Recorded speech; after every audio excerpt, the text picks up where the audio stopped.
Assalamualaikum warahmatullahi wabarakatuh. Wargi channel YouTube dina channel Aib Magina Mara. Alhamdulillahnya tiasa tebang dangun dia. Sarang simkuning Magina Mara terusnya dina cara dongeng Sunda garapan Magina Mara nya bagi. Kumawar di channel dan ramang kamu bayi serehatnya wangi. Sehat jasmani naugi sehat rohanina. Dikembalikan rezekina ugi ditepikan balaina. Ayat dina lindungan atanapi panantayungan Allah Subhanahu wa taala. Amin ya rabbal alamin. Tetapi san dipihar bismillah siang kalian. Wargi anu ngantos dongeng Sunda dina judul Ngadu Teluh karena desa bagian ke-17 di dan wargi. Masih urang nyarioskeun kaayaan di tempatna masantren paritnya wargi di Akis Sahyam teh kita tarita anjeuna dipina bani teras kitu tah nutut ilmu di eta Aki Sahyam tarita kayaan siang atanapi beurang ya wargi tak kumaha lajengna ieu carita mangga Wilujeng ngadongkeun ngadang landung pang beberahman. Kaayaan harita beki beurang bae di wetan disimbar manuk recet di sarada patembalan jeung baturna. Komo manuk saeran mah jigana teh mani hayang pang tarikna. Di sadana dina congo awi pang dukurna. Akhirna berai caang ayam geus recet diburuan. Atuh tukang nyadap oge geus adidit. Sora cangklekna pating kolotok limpang rusuh murusadapan bisi kaberangan manteng. Jaharita anu ngaji geus rengsek pok Aki Sahyam nyarita dak page teu jumaah ngaji teh pare heula nya tapi kata juma ulah lah nya urang diajar ajaran nu anyar ngan isukan urang bebersih di tajuk beberes sasapu atawa naon lah anu perlu diberesan mangga cenah cuk barudak mani reang aratuhun diajak bebersih teh da eta sok bari heureuy geus kitu Aki Sahyam mah bari ka imahna ari barudak can buyar da aya murid anyar teh rob ngariung pari da harita recok naranya mani hayang paheula-heula aya nu nanya lembur aya nu nanya asal muasalna jeung rea-rea di parid bingungun ngajawabna pok ngokong bari ngacungkeun leungeunna heup jempe engke kuring arek ngomong jep barudak teh jempe da hayang ngadenge omongan parid nah di mana asalna arek di mana cicing kumaha lalakona pangna nepikeun ka dinya jeung rea-rea di yeuh batur ngaran kuring geus teu aneh sabab kaki geus dibejakeun ari asal mati datar wetan ieu teh kuring teh nya dah tiplugan suku Gunung Guntan indung bapak kuring geus paraeh geus sila dikubur dina taneuh dikuburna da atuh paehna kakara deui teu diajar heula ari kuring pangna datang ka dieu teu dihaja tapi ieu teh kaliwatan dina mangsa kuring teu ngalalana ieu teh nya dan yangan guru taina manggih nyaeta Aki Sahyam anu bageur wijaksana jeung someah ngan aya nu teu pati someah Ki Unus kunaonnya keding kitu ceuk bari harita ger barudak seuri sarerea geus nyahun Aki Unus mah bawel jeung sok baeun ka barudak tapi dari hatena mah bersih nyaahan jeung tulaten ka barudak ulah kaget rin biasana Aki Unus mah adatna kitu tapi ulah dipikiran da hatena mah bersih eta teh ceuk ubed na maneh bisa nenjo hatena kitu make wani nyebutkeun bersih ceuk parid bari kerung atuh ngahuleung si ubed teh da heueuh can fungsi nenjo jeung teh nyaho deui nu kumaha ari hate anu bersih teu puguh maneh mah geuningan tapi teu nanaon lah nuhun lah kana wartosna anu penting laina kieu kuring nganuhunkeun ka babaturan sakabeh geuning aingnya nya ramah someah KBG ngaku ka kuring aya nu api lain buktina tadi mani reang naranya ngan bingung we ngajawabna da ari bareng mah kaur atuh Lainna kieu kuring rek nanya naon sababna Aki Unus sok nyarek sare dina paimbaran. Nah ari di dieu tara aya anu sare ditajug kitu da di lembur kuring mah barudak teh resep sare ditajug. Ceuk Parid bari rutret kanu ngariung. Barudak jempe eueuh anu bisaeun ngajawab. Akhirna sadaya malong ka si Ubed murid anu kawilang calakan jeung sok minder dititahan ku Aki Sahyam. Kumaha Bed tah? Parid nanya ka si Ubed. Nya teuing atungan ari beja nama sok aya jin cenah. Bari teh fungsi aya kajadian anu hees di paimbaran dipindahkeun ka tampian ku jin. Nyau bener teu nama teu nanya eta teh nyaksian ieu da ngan ukur bejana eta mah. Ceuk si Ubed api-api dan hati-hati ayeuna mah nyaritana. Ari maneh percayan teu? Ceuk Parid. Nya percaya we da nu ngabejaan teh lain budak angon tapi Aki Sahyam guru urang kitu ceuk Ubed. Oh mun ti budak angon mah moal dipercaya nya ulah kitu euy. Budak angon jeung ajengan taya bedana, sarua jelema sarua boga akal jeung budi euy. Budak angon bisa bener jeung jujur, ajengan bisa salah jeung poho. Ngukur jiwa jelema ulah ku pangkat, ulah ku pangarti. Sabab aya hiji hal anu teu kaciri ku panon, tapi bakal karasa ku perasaan, kaharti ku pikiran. Ceuk Parid nembrakeun pamanggihna. Atuh cara lohok babaturanana. Ternyana Parid teh loba luangna. Kaharti lah tapi kumaha pamanggih maneh atuh ayeuna ngeunaan jin tah. Ai kuring mah lamun can nenjok ku panon sorangan moal waka percaya. Nu kaharti ku kuring mah pangna Aki Unus nyarek sare di paimbaran teh kahiji bisi ngadahdir, kaduana ngahalangan kanu murek salat subuh. Buktina tadi Aki Sahyam geus datang kuring ngarengkol keneh. Pan digotong kuduaan dipindahkeun ka deket lawang. Aki Unus tagegelendeng ka kuring. Ganela cenah karasaeun itu cenah ceuk Parid tungguna seri sorangan dan usajeun macolohok nguji kana wawanen Parid. Ulah kitu ri goreng eta teh ngahina jeung ngaheureukeun ka kolot jeung deui kitu-kitu ge kolot urang eta teh anu rajin miara tajug kudu diajenan eta ku urang. Ceuk Ubed teu satujueun kana si Parid. Nya nuhun Bed, kudu kitu lah babaturan mah euy. Kudu baik ngalingan nya, tapi kuring penasaran ieu teh.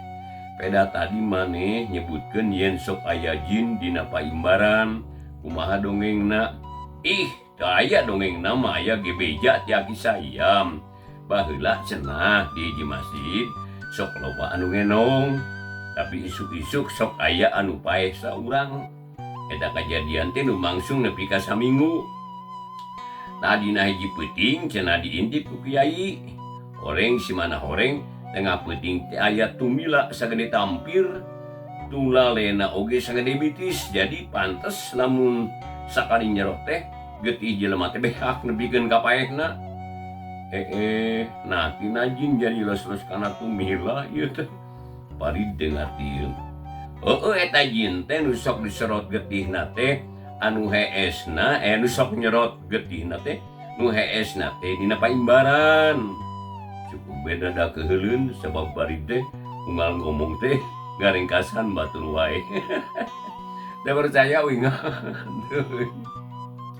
Piraku aya jin delekat teuing wayang nenjo nah kumaha bebengokna ari jin tah. Ceuk Parid kawas nu nangtang yang bukti kalawan nyata ulah ngan sakadar beja. Babaturanna harita teh cara lohok aya ge nu ngabiri-gidig sieun. Anu borangan mah terus turun ti tajuk ngingkik balik embungkeun ngadengikeun omongan Parid. Nya akhirna mah buyar barali ka imahna masing-masing. Ari Parid cicing bae ditajuk ngajentul bari mikiran kejadian tadi. Mikiran omongan Aki Unus nah make nyebut pamari. Diukur ku akal nu sehat dihubungkeun jeung kanyataan. Ketela ku akal ge ka hati. Ulah sari paimbaran teh bisi hudangna kaberangan jadi we ngahalangan kanu rek salat. tapi sambada kaharti eta aya di beja di babaturanana yen sok aya anu dipindahkeun ku jin. Memang Parid ge geus ngadenge beja kitu mah lain ti anak buah Aki Sahyam bae. Di santri urang Cimarage geus ngadenge ngan can yakin kapanggih ku diri pribadi. Aing ngapanasaran keuna ke SD ya dina Paimbaran. Na aya nu mindahkeun atuh moal kitu. Kitu putusan Parid rek tetep nyoba ngajarankeun nu dicaram ku Aki Unus teh. Jerut harita turun ka buruan, terus luntang lantung lelimpangan. Kamana wae nepina teu puguh nu dijugjug. Di jalan tepung jeung salah saurang babaturanana diajak ka imahna disuguhan dahar tapi teu didahar. Parid niat rek puasa cenah. Atuh babaturanana muji ka Parid, anu puasana getol, batur masa kalian puasa wajib ge lobana keur anu gogodana. Kocapkeun wargi sadayana dina peutingna kajadian teh taya bedana jeung nu geus. Pada magrib barudak ngaraji rengse ngaji salat. Ba'da isya buyar baralik ka imahna masing-masing. Kaasup Aki Sahyam jeung Aki Unus. Ari Parid peutingna teh sare deui ditajuk dina Paimbaran deui sarena. Atuh janari teh Aki Unus kukultus, Aki Sahyam oge gegendeng. Parid teu digeuyingkeun digotong di keduaan dipindahkeun kana golodog. Parid sedih dina hate karasa yen dirina digotong. Tapi henteu nyaring. Ala api-api kerek malah kadenge nu gegelendeng ge. Kadengena kukulutus ngahaja ngarah kituna teh. Nurus tunyu ngaya jelema teu beunang diwarah. Bebenyiti mana eta teh? Kang, ceuk Aki Unus ka Aki Sahyam. Ih, keunai ulah diganggu. Manehna teh keur neangan ilmu. Neangan ilmu kumaha? Di bejaan teu daek nurut. Rek ngeunang ilmu ti mana, Kang? Ceuk Aki Unus katara ambekeun pisan. Nya kumaha beh nae lah da ilmuna mah lain urang. Tapi kagungan Allah kenelah sina karasaeun heula. Engke geus kapanggih mah moal burung ngagugu. Ceuk Aki Sahyam tetep sabar. Bari jeung teu ngarti oge Aki Unus jempe terus salat sunat ngan nya kitu jadi teu husu da inget bae ka Parid anu banol kawas anu ngaheurikeun. Jadi dicarek oge harita teh kalakah ngahajakeun. Ari Parid geus aya dina golodog mah terus sengkak gigisik bari manehna menerkeun sarung pok ngomong sorangan. Bohong beja. Sok mindahkeun mah lain jin tapi Aki Unus. Da percaya hingga moal pindah ST arek dinya we di Paimbaran deui. Sabab ngareuna haneut tara tiris. Kitu ceuk Parid kakara turun ka tampian terus mandi rengse mandi terus wudu. Wargi masih ngadongkeunnya. Dongeng Sunda dina YouTube dina channel Edmamina Mara. Ieu dongeng pamugi bae sing tiasa ngahibur mana wargi sadayana nya. Utamina anu mikaresep angtosan wargi kana dongengnya gitu. Nah begituna atuh urang ajengkeun di bae warginya. Serius ngadu teuh bagian anu ke-17 kamudin ieu. Kasadayana wargi bawa istri pamoget nu anu sepuhna nu cakat nu tabina di mana bae ayana anu jeung ngadangkeun dina YouTube ieu. Mangga geudi jeung ngadangkeun kasadayana. Burudu babaturanana daratang harita tingkara cat katajuk tekung sedila dur bedug ditakol. Aki Unus adan barudak ngajajar dariuk nungguan rengse nu adan. Kitu jeung kitu unggal peuting. Parid angger sarena di Paimbaran ngahaja tarahudang can digotong teh. Atuh Aki Sahyam jeung Aki Unus teh kacida jengkelinana. Lantaran geus sabaraha kali janari kudu ngagogotong Parid. Ya akhirna Aki Unus badami jeung Aki Sahyam kumaha carana nyarek Parid. Sabada-badami duaan dina hiji peuting, sanggeus barudak baralik Parid dicalukan ku Aki Sahyam. Atuh Parid teu talangke diek diuk nyang hadipan Aki Sahyam. Disaksian ku Aki Unus anu rada keheuleun. Aya pikersaeun naon ki? Ceuk Parid sopan naker. Nanaon. Nya hayang ngobrol we atuh. kumaha betah ngaji di dieu nagis aya karesep atawa acan cek aki sahiam malah pagedang aki unus mah ngahenen wae ngana teh nagis gergetun ayang gerapok kana soal pokok. Alhamdulillah jika rek betah di dieu maki tapi asa can aya hasilna ngaji teh ngan ari dibandingkeun jeung di Cimara mah jauh tanah ka langit. Di dieu mah guruna bageur babaturanana carongga teu sarombong jeung katembongna kanyaahna teh malah keur dahar sapopoe mah abdi teh tara susah ngan daerah alihan teman-teman pada merek mah abdi ge hayang macakal sorangan ngan ngeunaan kayakinan asa can teteg teh loba kene anu can yakin. Contohna ieu mah ki aya hiji beja ngan eta beja teh dianggapna bener ku babaturan yang ditajuk sok aya jin anu celimit sing saha anu kumaha nisare dina paimbaran sok dipindahkeun ku jin cenah tapi nepikeun kadanget ieu can ngalaman abdi mah da mindeng pindah ge digotong ku aki apan ceuk parid euleum-euleum atuh aki ulus colohok pok hidung ngomong utan sok inget lamun digotong ku akinya. Daungan digotong gemut abdi maki malah sok kakubing pisan ku ceuli panaki teh sok kulutus cik parid bari nyerengeh isi tulu sia ari geus nyaring mata kenaon atuh mun udang ulah yang digotong ku aki dengan rasakeun kakolo teh cek aki unus rada mencereng tapi aneh ayeuna mah kakeheulna jadi leungit nyapunten we ki ngan sakitu tembal parid keke ari ujang hayang kumaha atuh teh nama nikah keukeuh hees dina paimbaran na hayang tepung jeung jin kitu cek aki sahiam nyusul deui pertanyaan tadi sanes hayang tepung jeung jin ki kana hayang ngabuktikeun kana beja na nya atawa henteu margi ari nu saresna mah watos kitu teh lain ngan ukur di dieu wungkul di nu sanes ge teh aya ki tapi abdi mah moal waka percaya lamun can kanyahoan buktina kusorangan nu ya abdi mah matuh we sare teh dina paimbaran paranti salat imam tapi duikeun ka ayeuna can ngalaman dipindahkeun ku jin kitu cenah ceuk parid harita terang-terangan geus aya disumput sarindungkeun nya alus eta pamadegan teh jang kudu kitungan kudu saimbang deh percaya ka Allah ge kudu bisa ngabuktikeun kalayan yakin malah kudu percaya kana ayana maut jeung kudu bisa paeh samemeh maut cek aki sahiam ngatean ka parid nah bisa diajar paeh ki kudu bisa ari nya mah percaya kana ayana paeh uluh nya kumaha ki parid curinghat tugu eta anu diulik ku manehna ge aya ngayakinkeun anu ceuk batur aya teh jadi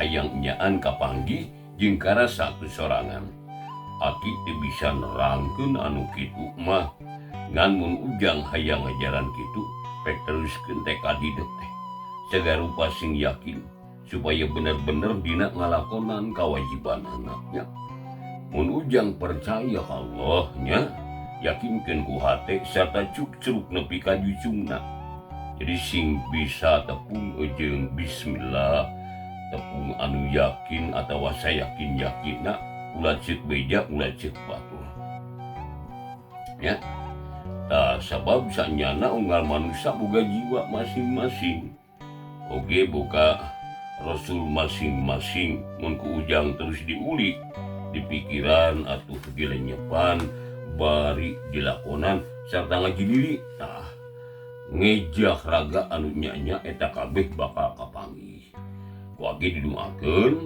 muga-muga sing tina kanan cita-cita sing laksana kitu ceuk aki sahiam satujieun pisan kana tekad parid teh anu memang beda ti batur nuhun ki tekad abdi beuki kuat wae atuh ieu teh mun aya pangrojong ti aki mah nganapunten nu kasuhun abdi teh geus ngarepotkeun ka aki sadayana dugi ka kapaksa kenang ngagotong abdi unggah janari ceuk parid bari ngareret ka aki unus anu kacida keheuleunan ka parid ngan ayeuna mah henteu geus ngartieun kana maksudna. Nyari keukeuh kitu mah hanteuna naon jang. Tapi ulah ngariweuhkeun ka aki. Meme datang aki kudu geus pindah kana bumi atawa udang sakalian.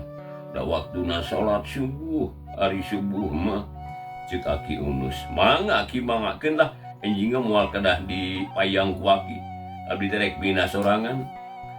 Atuh geus kitu mah rengse we pasoalan parit teh lantaran geus kanyawan maksud jeung tujuanana. Aki Sahyam jeung aki Unus sebaralik ari parit mah anger ngendong ditajung da taradaekeun diajak ka imah oge. Kaayaan harita beki jempling kawantu geus liwat wanci Isa malah geus wanci sareureuk kolot. Di luar geus jempling nu kadenge ukur sora jangkrik eujeun cari cangkas. Sakapeung kadenge anjing nu ngagogog. Sakali-kalieun mah cerit cerit cerit cenah sada sisir di bibir tajung. Hiuk angin nebak dang daunan sea sagedeung. Jep dijempe sora cai di pancuran anger teu aya reureuhna awur jeung sora jangkrik anu eueuh kacape. Ari parid beki lila teh beki tunduh. Panona mimiti cepal, euy ge sabaraha kali top kana kantong terus dijingjing kana paing barang. Sepanjang mikir goledag ngagoler diangal ku kantong, simbut dibebener, morongkol jiga kuuk, mani bumi tina suku kana sirah teh, kabulan ku simbut. Reup sare tibra pisan. Kacatutkeun wargi peuting teh geus jempling kira-kira pukul 1 tengah peuting teh. Aya angin ngahiu ka jero tajung malah mah karasa inggeung mani ngarekot. Tapi parid mah anger tibra teu usik-usik acan ti barang reup oge. Riug jeleg aya makhluk gede luhur ngan tembong semet ujangna. Kaluhurna mah teu kaciri jujur kapara. Orang jin meureun eta teh ngahaja datang ngaragamang kana awak parid anu ngarengkol bari kerek. Cakakak seuri sorana gerem handaruan tapi aneh teu kadengieun ku parid mah. Manusia nurus tunjung kaing wan hindak jeung teu percaya. Awas ya dipindahkeun ku aing mah sebab ngahalangan dulu. Karawak cenah parid jadi rawuh ku salengeunna. Giriwil dijingjing tapi parid anger tibra teu ngarasana naon. Teuing kumaha carana mah, teuing ka mana jalanna da panto jeung janirana nutup keneh. Tapi nyaho jin teh geus aya di buruan tajung. Ngabedega jangkung gede beteungna budayut buluan bitisna sagede kendang kuluna hariras punten buluuna hariras ge kata jin teh wargi diuk di buruan sukuna ngajogo ari dengan katuhu ngaragamang masih kene ngaranggem parid maksudna masih kene ngaranggem paridnya wargi nyatana ngaragamang kana pacilingan parid disampaikeun didinya tapi anger tibra. PGS di dieu sia. Anak-anakan teu nurut ka kolot. Dipiceun ka nurujit. Tah jin cengkat bari seserian terus ngagegag limpang les daing ka mana dituturkeun ku gelebukna angin seah ngaguru handaruan nebak tatangkalan.